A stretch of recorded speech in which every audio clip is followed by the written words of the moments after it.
Question number 16 में opening stock हमको मिला। फिर से रिपीट करते हैं, एक ट्रेडिंग अकाउंट के लिए 4 चीज का होना जरूरी है। ओपनिंग स्टॉक, परचेज, सेल और क्लोजिंग स्टॉक।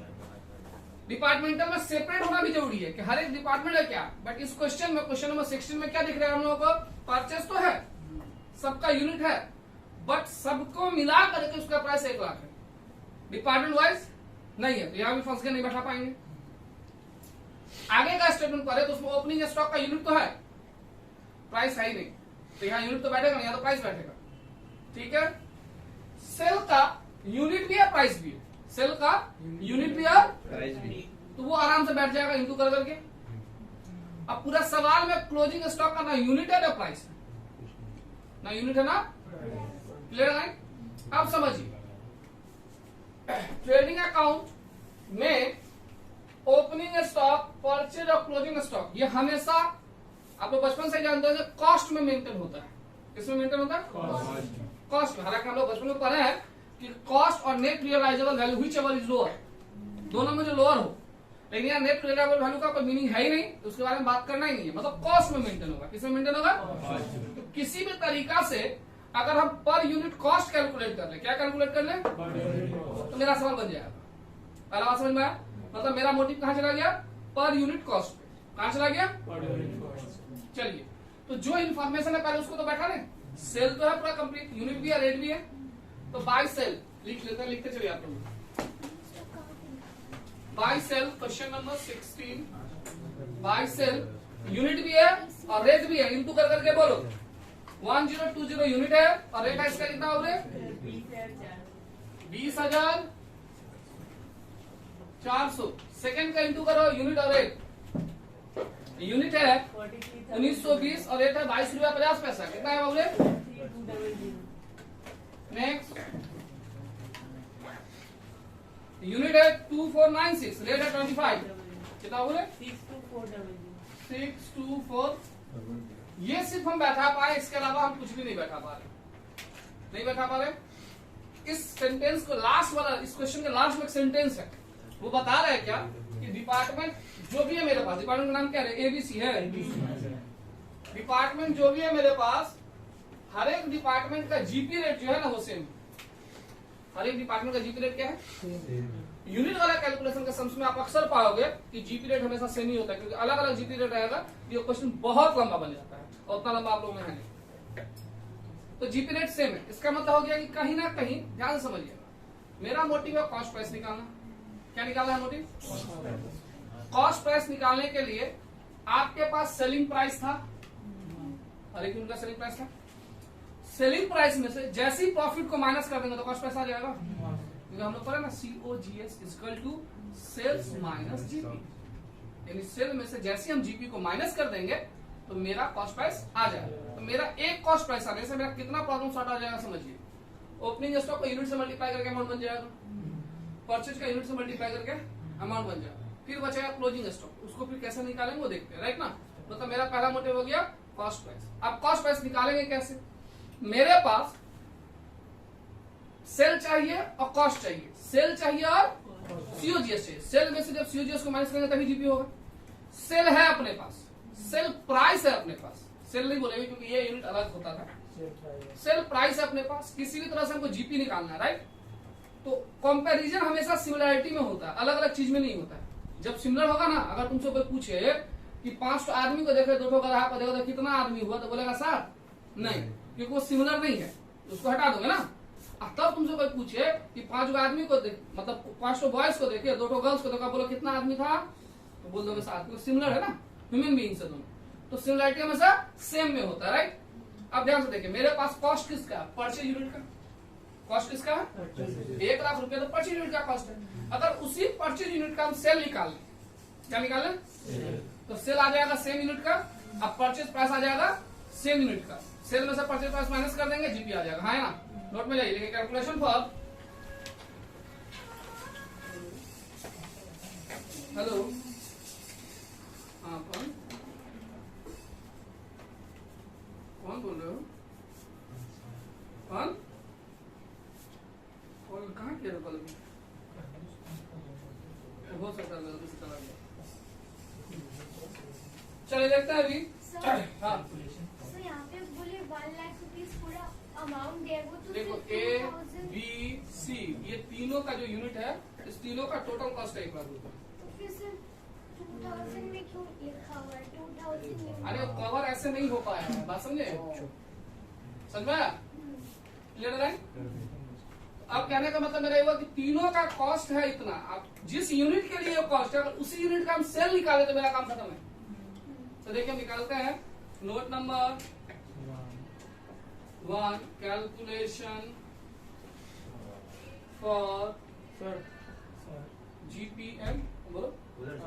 हाँ बोल रहे सर इतना यूनिट का दिया 1 लाख रुपया, तब 1 यूनिट का कितना होगा वो तो निकल जाएगा ना। भाई तो टोटल का तुम निकालेगा ना, पर पर्टिकुलर आदमी कितना करके खरीदा तुमको पता है? तो मान लो ई जो है 5 रुपया का कोई सामान खरीदा 50,000 में, तुम जो है 6 रुपया का कोई सामान खरीदा 50,000 में, और 7,000 का कोई सामान खरीदा 50,000 में, तो सबका रेट तो अलग अलग है। अमाउंट एक करके 1.5 लाख बोल देगा उससे तो होगा नहीं। अच्छा तो रेट चाहिए ना सबका अलग अलग। समझ में आया बात? तो देखिए कैलकुलेशन फॉर जीपी रेट,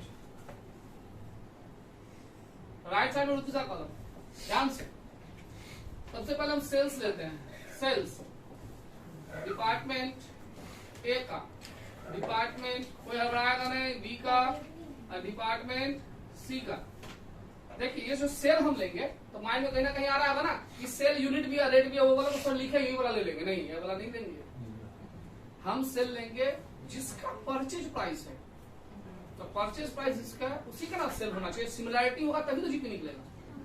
तो इसका परचेज यूनिट था 1000, कितना था? यूनिट परचेज वाला ले रहे हैं, अब प्राइस सेल वाला ले रहे हैं। सेल प्राइस कितना था इसका?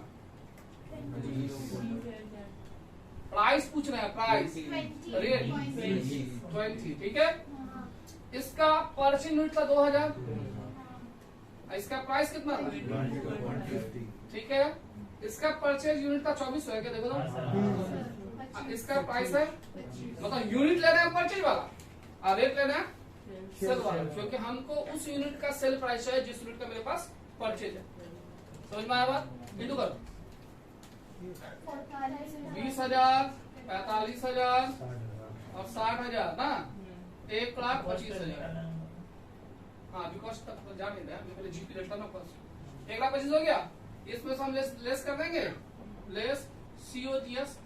सीओजीएस का मतलब यहाँ पे परचेज को यूज कर रहे हैं। सीओजीएस कितना मेरा? 1 लाख टोटल का। कितना हो गया? 25,000 हुआ। अभी मेरा हो गया ग्रॉस प्रॉफिट। क्या क्या हो रही है? Gross profit. अब हम निकालेंगे जीपी रेट। क्या निकालेंगे? GP rate. जीपी रेट का फॉर्मूला क्या था? सिंपल वाला, जीपी बाई सेल। इसमें ट्रांसफर नहीं ना है, E200। तो जीपी है 25,000 बाई 1,25,000। अब इसका सेल 1,25,000 ना है, इंटू 100 यानी इंटू 20%। निकल गया जीपी रेट। अब नोट नंबर 2 से हम लोग निकालेंगे कॉस्ट पर यूनिट। बोले तो वही मोटिव है मेरा मोटिव ही था कॉस्ट पर यूनिट निकालना, जिसके लिए हमको क्या निकालना पड़ा? जीपी निकालना। क्या निकालना पड़ा? समझ में आया बात? चलिए देखो, calculation for cost per unit. Calculation for cost per unit. Department A के लिए, डिपार्टमेंट बी के लिए और डिपार्टमेंट। थोड़ा आस्ते आस्ते समझाइए ना। हाँ सर थोड़ा बहुत फास्ट हो रहा है। इसमें लिख रहा है, इसमें पास कर नहीं, नहीं, वो क्या बोले? मतलब- डी ई पी टी ऐसे करके। नहीं सर, ऊपर कहाँ पर? जो आप समझा रहे थे ना अभी, वो सब थोड़ा फास्ट। बोलो कौन सा लाइन में? बोलो समझ तो गए। अभी समझ नहीं सर, लेकिन थोड़ा कम सर। तुम लिख नहीं पा रहे हो, साथ में बोलो सभी जो हम लिख ले रहे हैं। इंग्लिश से समझने में थोड़ा। तो बोल रहा था रुक जाए, ऐसा लिख रहे हैं। लो कैलकुलेशन हमने क्या किया? डिपार्टमेंट ए का सेलिंग प्राइस कितना था? आप ही लोग बोले 20 रुपए था। 20 में से जब 20 का प्रॉफिट यानी 20 का 20% माइनस कर देंगे, ये ना होता है प्रॉफिट का मतलब, हाँ या ना? क्लियर है? तो 20 में से 20 का 20% 4 रुपया माइनस करेंगे तो 16 रुपया आ गया पर यूनिट। डिपार्टमेंट ए का कॉस्ट पैसा आ गया। अगर डिपार्टमेंट बी का हम बात करें तो इसका कितना था? 22 रुपया 50 पैसा सेल था। इसमें से 22 रुपया 50 पैसा का 20% अगर हम प्रॉफिट को हटा दें तो कॉस्ट आ जाएगा। हाँ तो इसका अगर तुम परसेंटेज निकालोगे ना तो 4.5 रुपया आएगा। इसमें से 4.5 रुपया जाएगा, 18 रुपया हो जाएगा पर यूनिट। एक का निकल गया। हाँ अब अगर हम डिपार्टमेंट सी का बात करें तो इसका 25 रुपया है। इसमें से 25 का 20% पे प्रॉफिट हटा देंगे तो 5 रुपया होता है 20% 25 का, तो माइनस में कितना हो गया? 20। तो हर एक डिपार्टमेंट का अलग अलग रेट आ गया कि नहीं आ गया? और जल्दी जल्दी बोल रहे थे सर अभी बहुत अच्छे से समझ आ रहे हैं। रोक देना, कभी कभी होता है कि पकड़ते बाद स्पीड हो जाता है।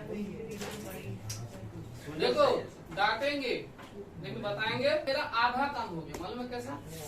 आपके पास कैलकुलेटर है, आपके पास क्वेश्चन में यूनिट है ओपनिंग का, है ना? पहला का ओपनिंग यूनिट कितना है देखो तो सर 1000। इसका रेट ओपनिंग यूनिट देखना है, कुछ देखने लगता है। अच्छा अच्छा 1000 120। ये का कितना है? 120। उसका प्राइस कितना निकालिए? 120 इंटू 16 कितना होगा? 616320। टू ओपनिंग स्टॉक आ गया। हाँ सर पहला का कितना अमाउंट बोले आप? 1920। अब ठीक है, समझ में आया कैसे आया सबको? सेकंड का 18 रुपया रेट है ना, और सेकंड का ओपनिंग यूनिट 80 इंटू 18 1400। थर्ड का यूनिट कितना है? 152। 152 इंटू 20 3040। तो मेरा एक स्टेप कंप्लीट हुआ। इधर देखो एक स्टेप कंप्लीट हुआ। अब हम लिखेंगे टू परचेज। परचेज भी है अपने पास, यूनिट में है। परचेज भी है अपने पास, यूनिट में है। तो यूनिट है, अब प्राइस तो ये रहा। तो पहला का परचेज यूनिट कितना था? 1000। अब प्राइस है 16, तो कितना हो गया? 16,000। दूसरा का यूनिट है 2000, प्राइस है 18, 36,000। तीसरा का 2400 और ये 20, 48,000।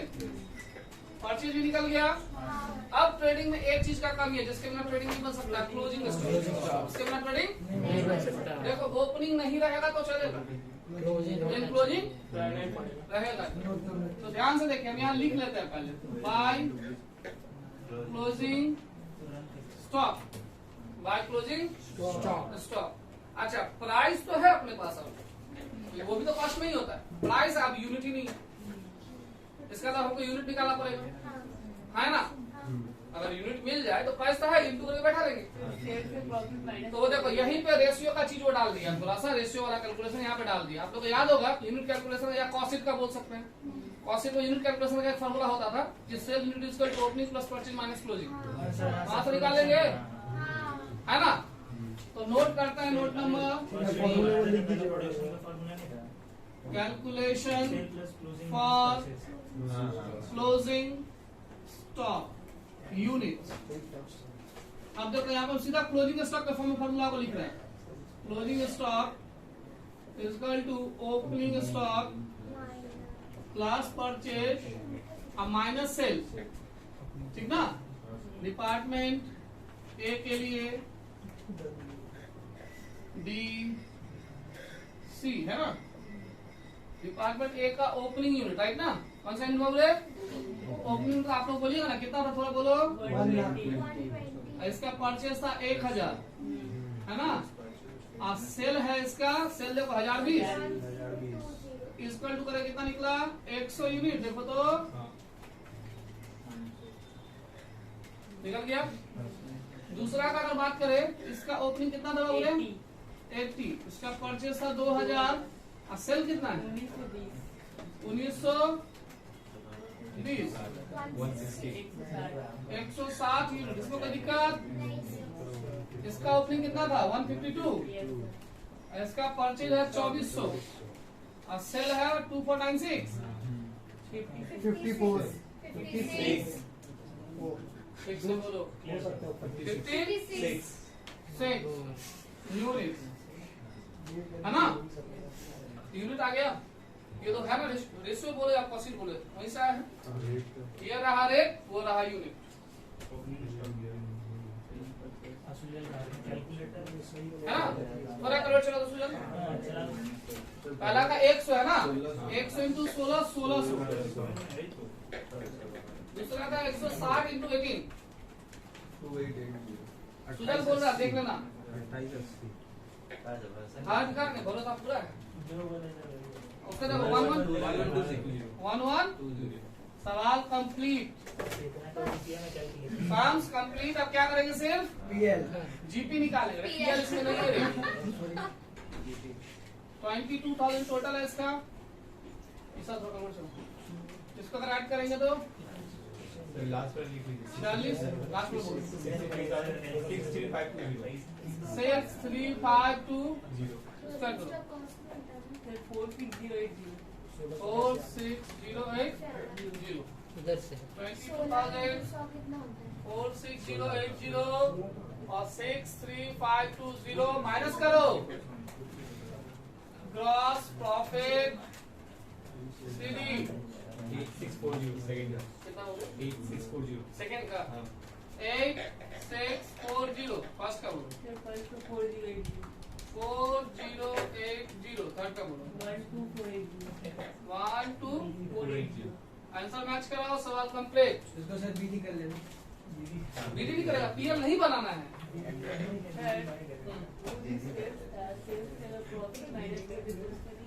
कौन सा से बोल रहे? वो जो सेल्फ है ना वहाँ से अगर प्रॉफिट हटा देते तो वो कॉस्ट कैसे कैसे हटाते? फिर उसका जीपी रेट दिया है तो जीपी निकालना ही पड़ा, दिया कहाँ है? फिर इससे इसको अप्लाई करके कॉस्ट हो जाता है तो अमाउंट कॉस्ट में होता है, हमको तो प्राइस कॉस्ट में चाहिए। हमको क्या चाहिए? अमाउंट कॉस्ट माइनस हो जाएगा। हमको क्या चाहिए? क्योंकि मेरा यूनिट है मेरे पास, हमको प्राइस चाहिए कॉस्ट में।